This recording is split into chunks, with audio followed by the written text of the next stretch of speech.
People talk a lot about simulated realities, don't they? Only this week, Elon Musk was talking about simulated reality. I think most likely, this is just about probability, there are many, many simulations.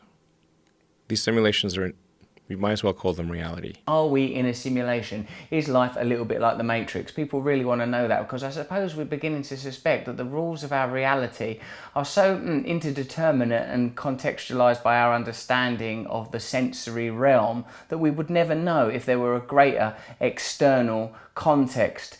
It's therefore much more likely, just based on the statistics, that we are in a simulated universe than that we're not in a simulated universe.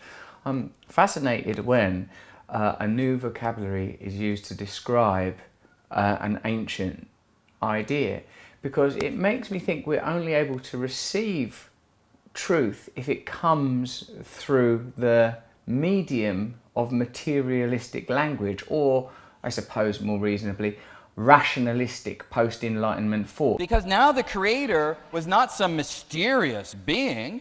It was some futuristic teenage kid with pimples in his garage who just created the universe. If you can reason how there could be a supreme consciousness, like in this case through a technological means, some great programmer in the sky or some alternative prior reality, as long as you get the vocabulary right, this conversation is once again opened. I'm glad to see it opened, because I personally do believe, as I've said many times, that consciousness precedes matter. I can't see how you could refute it. I mean, I can't see how you would actually be sure that we're not If a religion were to rise up where people were honoring the teenage kid, would you go around and say, I get it, you can't refute it, and I'm kind of okay with it?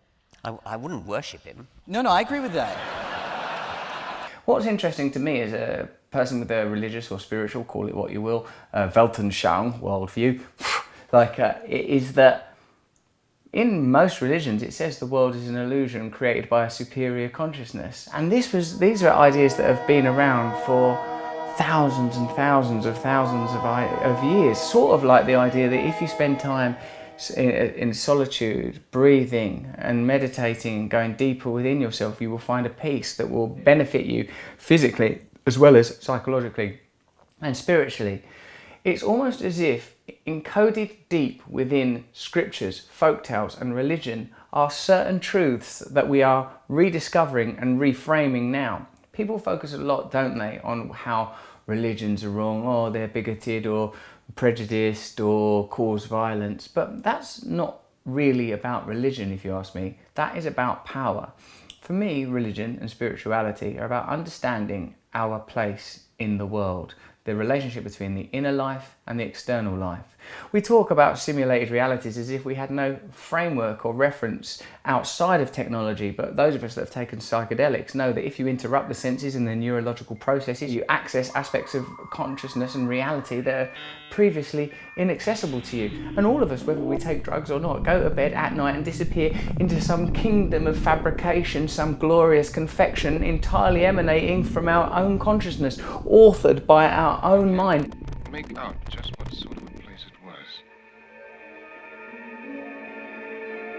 And in that world, you very seldom remember yourself, the dreamer, and think, oh, I better go to Morrison's tomorrow and pick up some cat meat. No, we're entirely immersed within the realm of the dream. Well, imagine in the future where you have even more power than that. And you can create characters that have, for example, free will, or their own perception of free will. Now, you're a character in that world and you think you have free will, and you say, I want to invent a computer. So you do.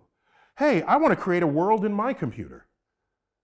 And then that world creates a world in its computer. Reality, as received through the senses, is by its nature limited. We know we only operate within a limited framework, within a limited bandwidth of information.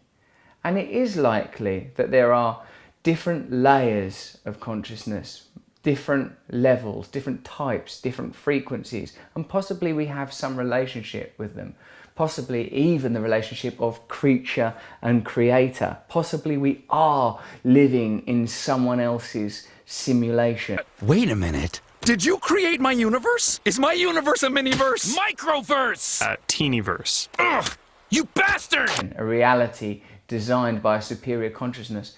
For me though, the real question is, how is that different from saying that there's a God? I suppose the key thing is does that creator love us?